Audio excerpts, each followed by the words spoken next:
One of my distinct childhood memories, kind of spiritual imaginings, was a recognition that heaven was going to be boring.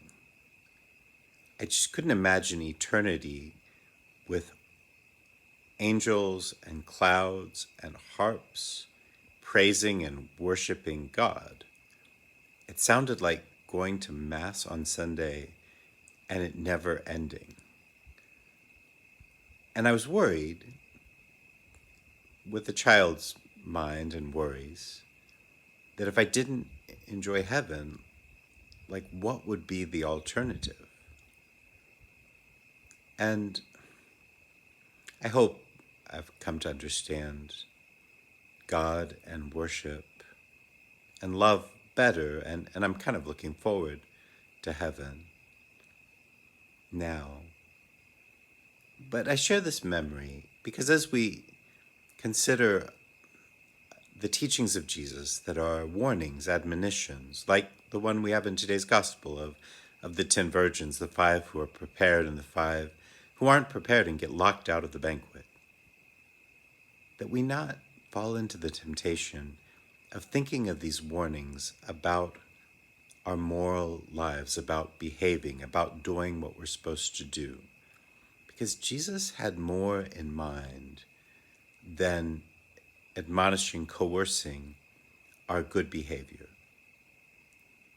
That works maybe when we're children, but Jesus was speaking of a deeper and greater wisdom.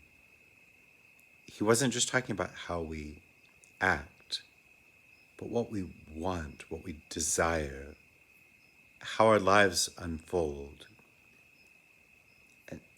And I'm a bit repetitive in this, and so I'll try to make up for my repetitiveness with some brevity.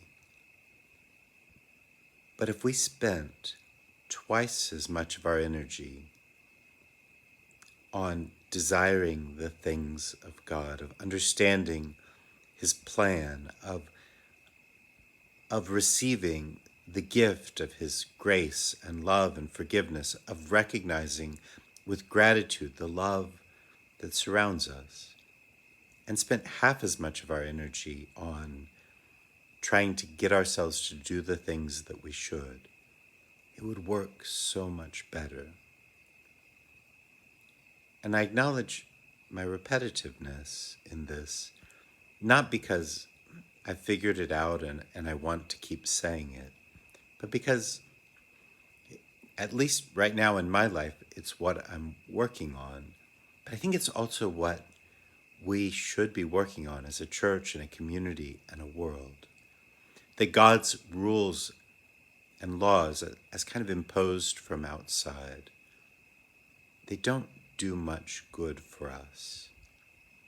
And even for the society that maybe is blessed or shaped by people who behave better, it's a small victory compared to embracing the love and plan of our God. If you look at all of these stories that Jesus tells about being ready, we should look deeply enough to see that the thief is only a problem if we're not expecting him. That for the servant who's been placed in charge of the household, he's not worried about his master returning if he's a good steward, if he's taking care of things, if he's living well, if he's running the household well. When the master returns, it'll be a moment of pride and joy, and he'll get a promotion. Like it's going to be okay. The problem is if he's drinking and drunk and beating the maidservants and the men servants and all the things that Jesus talks about, then he's going to have a problem. If he desires drunkenness and disorder, it's what he's going to do, and he's going to get caught.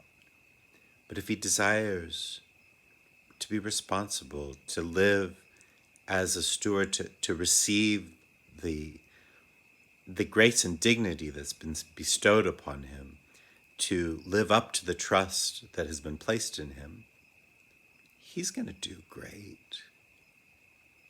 And I share these thoughts repetitively, not because I understand them, but because at least at this point in my life, I'm really working on them. And I think beyond my own personal life, they're what's missing in our sense of mission as church. At least it's one of the things that we're missing, that our world is missing, that sense of desire and love that would actually move us forward and not just hold us back in guilt, but move us forward in love. And that runs the risk of just being superficial and meaningless. And so this week, I'm continuing in my own life to dig into that meaning. And I hope and pray, I invite you to do the same.